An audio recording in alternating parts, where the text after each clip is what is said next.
what is the state of health in the United States for today for children compared with 50 years ago? I could go ahead and take that one. If you looked at the statistics around chronic disease in children just a few decades ago, 3-4 decades ago, you were looking at less than 10% of children being diagnosed with a chronic illness.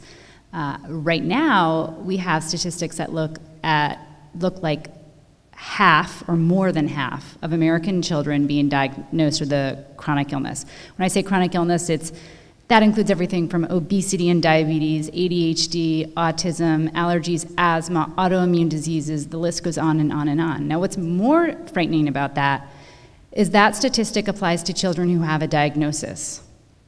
There are many more children out there who are expressing the soft signs of having some kind of chronic inflammatory condition, but they just haven't been picked up with a diagnosis yet. So the vast majority of American children, and really that also applies to children in the modern industrialized world, the vast majority carry some kind of chronic inflammatory condition. And that is a drastic difference from, again, just a few decades ago.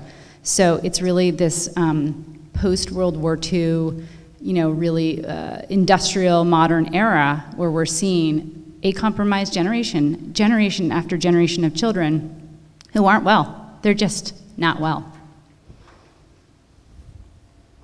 Somebody else want to comment on that? What you just said statistically is reflected in the population of people that come to Hippocrates. I mentioned it earlier today, but I'll repeat it. The hardest thing that Anna Marie and I have to do in our work is to sit in our offices with families with children that are sick and dying. And every week this happens. 45 years ago when I began my work, that did not happen. I'll never forget the first time I saw a child with cancer. His family got in their old rusty pickup truck from Montana and drove to Boston where the Institute used to reside. And little boy looked like he was pregnant and had advanced cancer. And I cried for 2.5 months. And I see it so often today, I guess in a way I've become callous to it. It breaks my heart. And being a parent of 4 and a grandparent of nearly 7, this is catastrophic because these are children that are not adults and they're forming years, they're formative years when they're developing. They're developing with weak bodies, weak immunity. And if you think we're sick, we adults, you wait.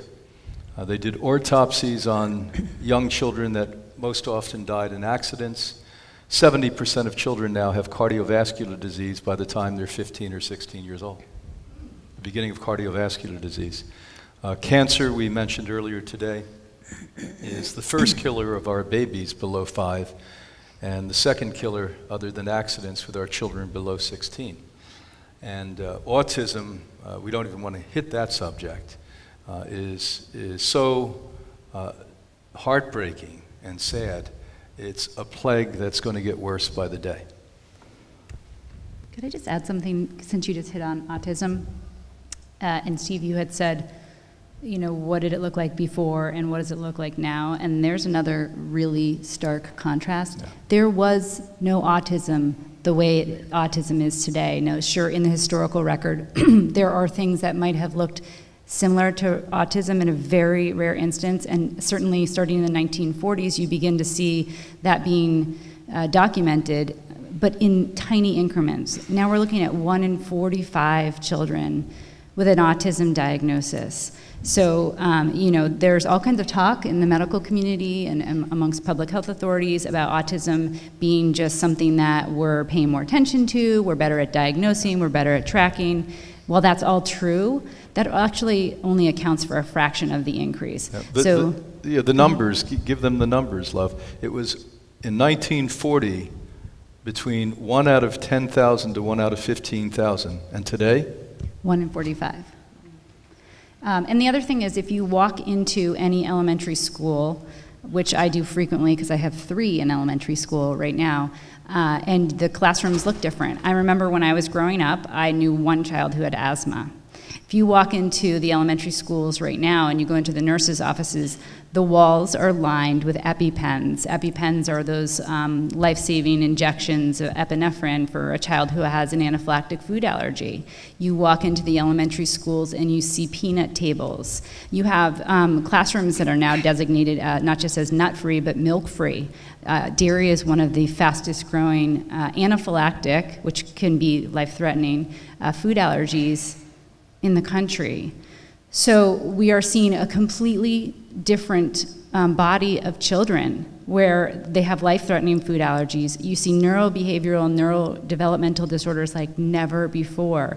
And any classroom you walk into, you're going to find paraprofessionals, 2 and 3 paraprofessionals, supporting those kids who don't have autism, but have sensory processing disorder or have dyslexia or another kind of learning disability. And what I want to make clear is that these are not just genetic diagnoses. These are environmentally driven conditions, and that even applies to things that like learning disabilities and autism, which people have for a very long time thought were genetic and brain-based, but they very much are environmentally driven. And there's a component of chronic inflammation. And if you look under the surface at a child who has autism or diabetes or mood disorder like depression or a learning disability, you're going to find common physiological imbalances across the board. So let me ask you, if there are common physiological imbalances across the board that are just manifesting differently in different children in terms of symptoms, what are we doing in our environment that might be causing those imbalances? What have we done? What have we changed in what we're eating, what we're drinking, what we're thinking, and what we're doing that has made these children so out of balance, so dysregulated, and so sick? So let's be specific for a moment. Beth, in your book, I just noticed the statistic that among African American children, you mentioned that asthma was at 17%. In terms of asthma and allergies and the other non-autism diseases, do you want to compare, and did you have offhand the rates now compared to in the past? Sure. I mean, you look at something like asthma, it affects 1 in 8 children. In African American communities, it can be as high as 1 in 4. In many urban communities, it can be as high as 1 in 4. And that was something that has grown by hundreds of percents over the last few decades, like 400%. You have anaphylactic allergies, where you have 1 in 17 children with an anaphylactic allergy. 1 in 3 children have some kind of atopic disease, meaning an allergic disease, eczema, asthma, allergies. 1 in 3 children. I mean, that's pretty much everyone. There's not that many kids who don't have allergies, so much that when I bring my kids into for their annual visit with a pediatrician, the nurse comes in, and if the nurse doesn't know us, she says, "Do your children have allergies?" And I say, "No." She looks at me like, no, really. What allergies do your children have? Because it's so rare for children not to have some kind of allergy now. It's mood disorders. You have children that are getting labeled with depression. Children are supposed to be happy. I mean, I understand the conditions of children who have really tough social circumstances that might precipitate something like a mood disorder like depression. But we're talking about children who have every advantage in the world and have severe anxiety or severe depression, things like pandas. I mean, Steve, you asked about statistics and how they've changed. One of the other things that's happening is you're seeing disorders that didn't exist before, autism being one. There's this other kind of set of diagnoses that are autoimmune, pandas or PANS, which are related with anxiety, OCD type behaviors. Those are very, very common in children. Sensory processing disorders are another one. Children who cannot tolerate certain textures or feelings, they cannot tolerate sounds or sights. They have inability to control their body effectively and move through space effectively. Those kinds of things didn't really exist. And again, yes, we are so much better at diagnosing things, but we're talking about the difference between the symptoms didn't exist, even without a name, and now all these symptoms exist.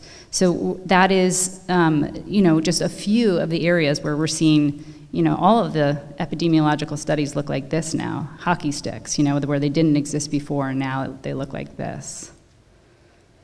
It's a privilege to feed a child. It's a gift to have a child. It's a privilege to feed a child. And, you know, USDA came out with the statistics saying that only 2% of kids get good food or get their veggies and fruits, and their veggies would be things like French fry and potato chips. So, you know, we've brought up a whole new generation on foods that we're in the 60s. So our generation did not see and were not bombarded with food that are non-food. They're really processed non-food.